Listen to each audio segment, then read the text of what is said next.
Hello there, I'm Katrina Roundtree. Welcome to Coral Homes.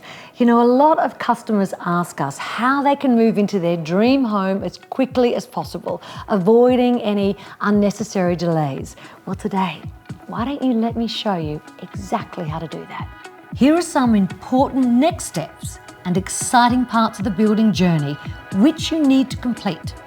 The first appointment is the colour selection, which includes all the interior and exterior colours for your new home. Now, these colour selections are super important for energy assessments as well as developer approvals. We can then move on to the next step, which is your tile selections for your new home, which includes areas such as bathrooms, kitchens and main floor areas.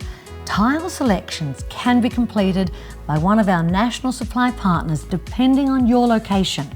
The next step of the process, electrical appointments. So this is where you'll be asked to make a decision on things like light fittings, electrical points, data requirements.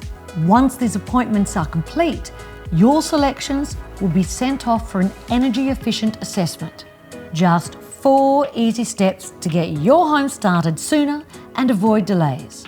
Colour selection, tile selection, electrical appointment, energy efficiency. Well, now we are ready to lodge your home for building approval. Of course, I know there's all sorts of things for you to do before you can get started. So why don't you call our team today and they can help you book those appointments to get you going on your building journey.